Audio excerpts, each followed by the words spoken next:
The babysitting job with the Morales family had come as a last-minute opportunity. A friend of mine couldn't make it and had recommended me instead.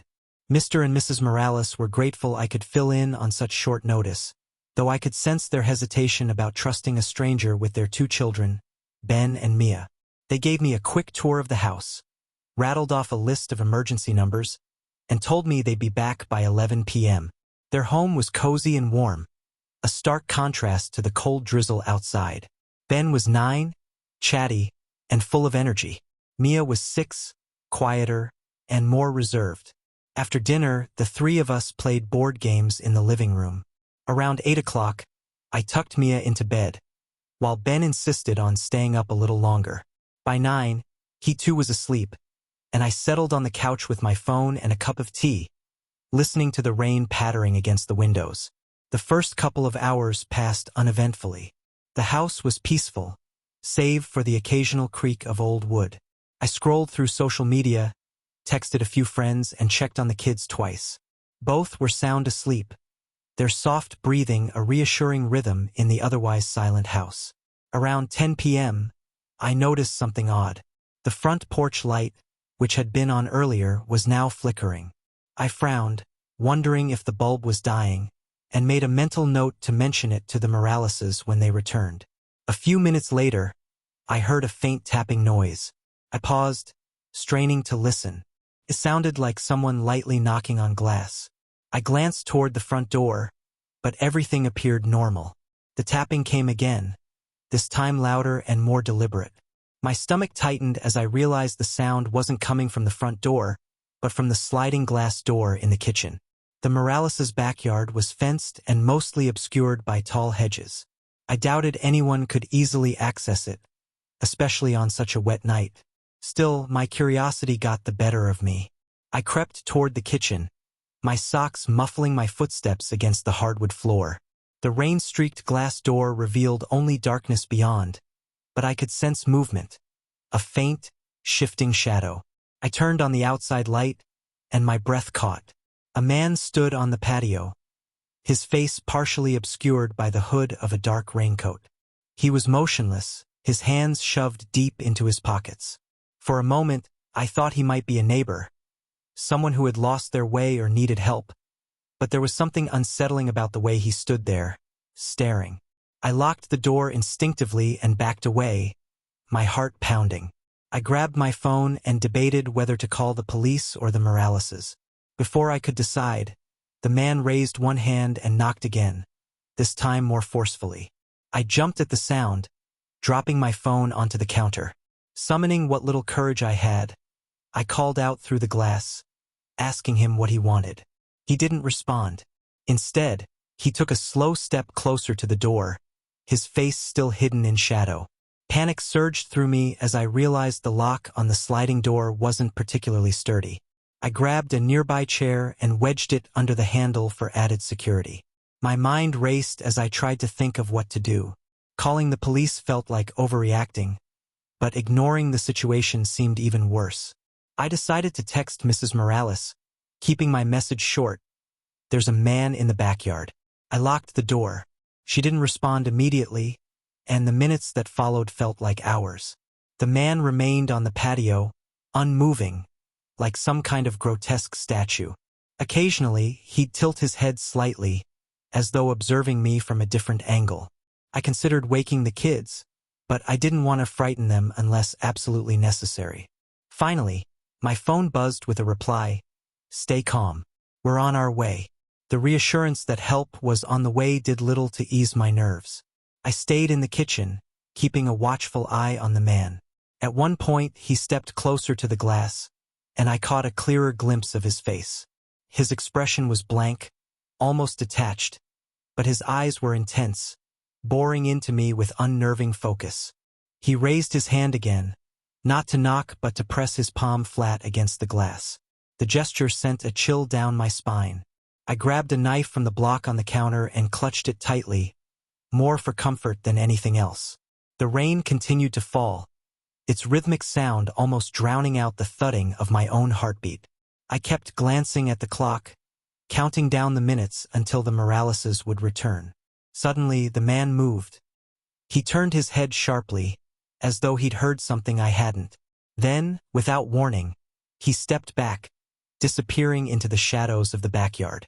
I waited, straining to see if he'd reappear, but the yard remained empty. The outside light flickered once more and then went out completely, plunging the patio into darkness. I didn't dare move from my spot until I heard the sound of a car pulling into the driveway. Relief washed over me as the Moraleses entered the house, their expressions a mix of worry and confusion. I explained what had happened, and Mr. Morales immediately went outside to check the yard. He returned moments later, shaking his head.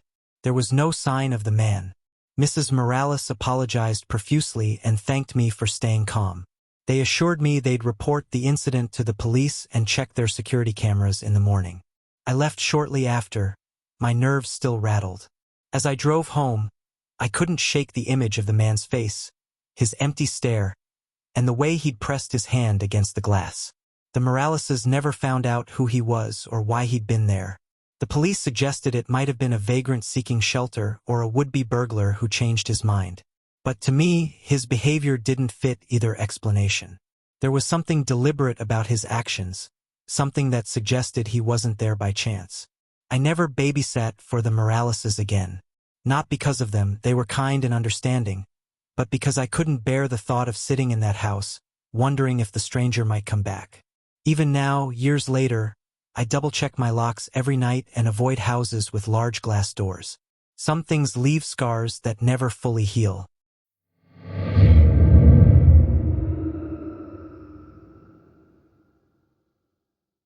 It was supposed to be an easy gig. The Thompsons, a well-off couple with a tastefully decorated home in a quiet neighborhood, had hired me to babysit their 2-year-old son, Max. They were hosting a dinner party across town and needed someone to watch Max until they returned around midnight. The Thompsons' house was large but inviting, filled with warm lighting, soft rugs, and walls lined with family photos. When I arrived, Mrs. Thompson walked me through Max's bedtime routine. He'd already had dinner and a bath, so all I needed to do was read him a story and put him to bed by 8. She pointed out the baby monitor on the kitchen counter and assured me that Max was a good sleeper. Then she gave me a brief warning about the silent room. The room at the end of the upstairs hallway is off-limits, she said, her tone casual but firm. It's just a guest room we're renovating. Nothing dangerous, but we'd prefer if Max doesn't go in there, and there's no need for you to either. I nodded, thinking nothing of it. Every house had its quirks, and this didn't seem unusual. After Mrs. Thompson finished her instructions, she and her husband left, leaving me alone with Max. The little boy was easygoing, babbling happily as I read him a story and tucked him into his crib. By 8 o'clock, he was fast asleep, and I was downstairs with the baby monitor, scrolling through my phone. The first hour passed uneventfully. Max slept soundly, the baby monitor displaying a grainy image of his crib and emitting the occasional crackle of static. I made myself some tea, flipped through a magazine, and enjoyed the quiet. Around 9:30, though, something odd happened. The baby monitor emitted a strange clicking sound, followed by a burst of static. I glanced at the screen, expecting to see Max shifting in his sleep. Instead, the monitor showed a view of an empty room, a room I didn't recognize. It wasn't Max's nursery. The walls were bare, painted a pale gray, and the only piece of furniture was an old wooden rocking chair in the corner. The chair swayed gently, as if someone had just been sitting in it. My stomach tightened as I stared at the screen, trying to make sense of what I was seeing.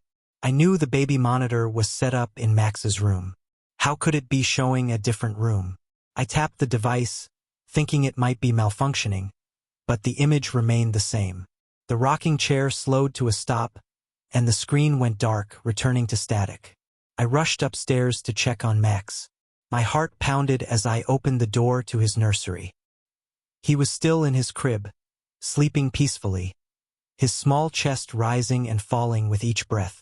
The baby monitor camera was where it had always been, mounted on the wall opposite his crib. I checked it, but nothing seemed out of place. As I stood there, I remembered Mrs. Thompson's warning about the silent room. Was the room on the monitor the one she'd mentioned? Curiosity gnawed at me, but I pushed the thought aside and returned downstairs. I told myself it was just a glitch, a coincidence, nothing to worry about. An hour later, the monitor flickered again. This time, the image showed a close-up of the rocking chair. I could see its worn wood and faded upholstery in sharp detail. The chair wasn't moving, but the sight of it made my skin crawl. I grabbed my phone and texted Mrs. Thompson. "Hi, everything's fine, but I think the baby monitor might be picking up interference. Have you had issues with it before?" She didn't reply right away, and I debated whether to investigate the silent room. Part of me wanted to ignore it, but another part, the part that couldn't let go of the eerie image on the monitor, needed to know. I crept upstairs, my footsteps muffled by the thick carpet. At the end of the hallway, the door to the silent room loomed. It was closed, its white paint slightly chipped around the edges. My hand hovered over the doorknob as I hesitated, my pulse racing. Finally, I turned the knob and pushed the door open. The room was exactly as it had appeared on the monitor. Bare walls, a single window with heavy curtains, and the old rocking chair in the corner. The air inside felt colder than the rest of the house, and there was a faint, musty smell, like the room hadn't been used in years. I stood in the doorway, unwilling to step inside, my eyes fixed on the chair. It was perfectly still. I was about to close the door when I noticed something on the floor near the chair. It looked like a folded piece of paper. Against my better judgment, I stepped into the room and picked it up. The paper was yellowed with age, its edges brittle. Unfolding it carefully, I saw a faded sketch of a house. It was rough, drawn with shaky lines, but unmistakably the Thompsons' house. A chill ran down my spine. I folded the paper again and placed it back where I'd found it, then left the room, shutting the door firmly behind me. Back in the hallway, I took a deep breath, trying to steady my nerves. I told myself it didn't mean anything. Maybe one of the Thompsons' kids had drawn it years ago and forgotten about it.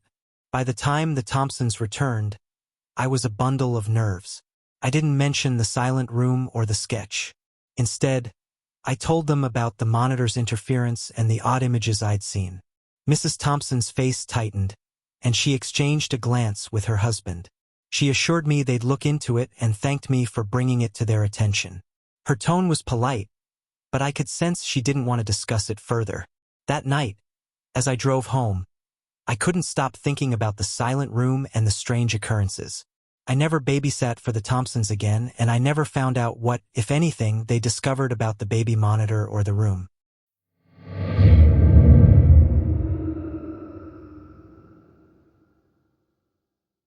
I took the babysitting job out of necessity rather than choice. College tuition and living expenses were bearing down on me, and the pay was hard to refuse. The Coopers lived in a sprawling suburban home that seemed far too large for 3 people. Mr. and Mrs. Cooper and their 4-year-old daughter, Ella. They had asked for someone reliable, trustworthy, and good with kids, and I needed the money. It seemed like a perfect match. The first few times I babysat for Ella were uneventful. She was a sweet kid with an infectious giggle and a love for hide and seek. The Coopers were polite but distant, leaving detailed instructions each time they went out and returning late into the night. Their house was immaculate, the kind of place where everything had a designated spot, and nothing ever seemed out of place. That sense of order was comforting at first but soon became unnerving. One Friday evening, I arrived at the house as usual. Mrs. Cooper greeted me at the door, her usual calm demeanor replaced by a strained smile. She explained that they would be attending a charity gala downtown and wouldn't be back until well past midnight. She handed me a sheet of paper with Ella's schedule, emergency contacts, and a reminder to avoid the basement. "There's nothing down there," she said briskly before I could ask why. "Just storage. Ella doesn't need to go down there." It seemed like a strange comment to make, but I shrugged it off. Every family had their quirks.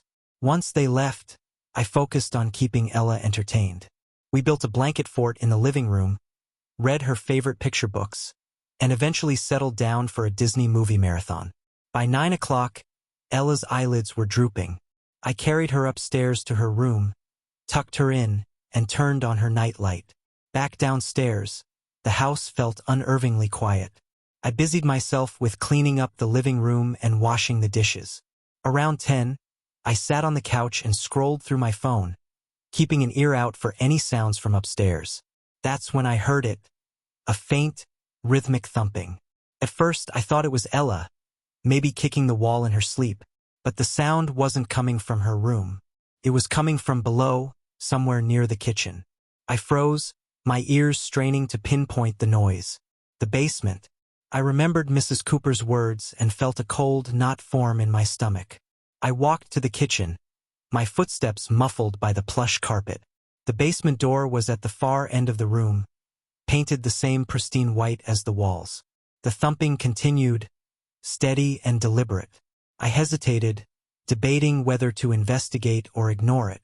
What if it was a burst pipe or a malfunctioning appliance? I couldn't just leave it. Gripping the doorknob, I slowly turned it. The door creaked open, revealing a narrow staircase that descended into darkness. The thumping grew louder, echoing up the stairs. I reached for the light switch and flipped it on. The bulb at the top of the stairs flickered to life, casting a dim glow that barely reached the bottom. I called out, my voice trembling slightly, but there was no response. I stepped onto the first stair, then another, the wooden steps groaning under my weight. Halfway down, I noticed the sound had stopped. The sudden silence was deafening, and I felt an irrational urge to retreat. But curiosity won out, and I continued down until I reached the bottom. The basement was exactly as Mrs. Cooper had described. Storage. Cardboard boxes were stacked neatly along the walls, and old furniture was covered in dust sheets. Nothing seemed out of place, yet the air felt heavy, oppressive. I scanned the room, my eyes lingering on a door at the far end. Unlike the basement door upstairs, this one was made of solid wood, with a heavy padlock securing it shut. I approached it cautiously, noticing scratches around the frame, as if someone had tried to pry it open. The padlock was intact, but the sight of those marks made my skin crawl. I knocked on the door lightly, half expecting some kind of response. None came. Telling myself it was probably an old utility closet, I turned and hurried back upstairs, locking the basement door behind me. I tried to shake off the unease, convincing myself it was nothing. But as I sat back on the couch, the thumping resumed. This time it was louder, more insistent. My mind raced with possibilities. Could there be an animal trapped down there? Or worse, someone? I called Mrs. Cooper, my hands trembling as I held the phone. When she answered, her voice was calm but firm. She told me not to worry, that it was likely the old furnace making noise. It's temperamental, she said. Just stay out of the basement, and everything will be fine. I wanted to argue, to press her about the locked door and the scratches, but something in her tone stopped me. After we hung up, I checked on Ella, who was still sound asleep, her small frame curled under the covers. Back downstairs, I turned on the TV to drown out the noise, but my nerves were frayed. The thumping continued intermittently throughout the night, sometimes stopping for long stretches before starting up again. By the time the Coopers returned, I was a bundle of anxiety. Mrs. Cooper thanked me and handed me an envelope with my pay. I hesitated, debating whether to mention the basement again, but ultimately decided against it. Something about her demeanor told me I wouldn't get any answers. Over the next few weeks, I couldn't shake the memory of that night. I even considered turning down future babysitting requests, but the money was too good. When the Coopers called me again, I reluctantly agreed. The second time I babysat after that incident, the evening followed much the same routine. Ella and I played, she went to bed, and the house grew quiet. I tried not to think about the basement, but around 10 o'clock, the thumping started again. This time, I ignored it completely, staying planted on the couch and keeping the TV volume high. Still, my curiosity gnawed at me. It wasn't until my third visit that things escalated. Around midnight, as I was tidying up, I heard the unmistakable sound of something heavy being dragged across the basement floor. My heart pounded as I stared at the door, paralyzed with fear. I wanted to call the police, but what would I say? That the Coopers had a noisy furnace and a locked door in their basement? Summoning every ounce of courage, I crept to the basement door and pressed my ear against it. The dragging sound stopped abruptly, followed by a faint, muffled voice. It was impossible to make out the words, but the tone was desperate, pleading. My blood ran cold. Someone was down there. I backed away slowly, my breath coming in shallow gasps. Just then, my phone buzzed. It was a text from Mrs. Cooper. "Everything okay?" My fingers shook as I typed a response, asking her point-blank about the basement. Her reply was immediate. "Stay upstairs. We'll explain when we get home." When they returned that night, I confronted them. Mrs. Cooper's polite facade cracked just slightly, and Mr. Cooper's jaw tightened. They told me there was a family member, an uncle, who had mental health issues and sometimes stayed in the basement for his safety and theirs.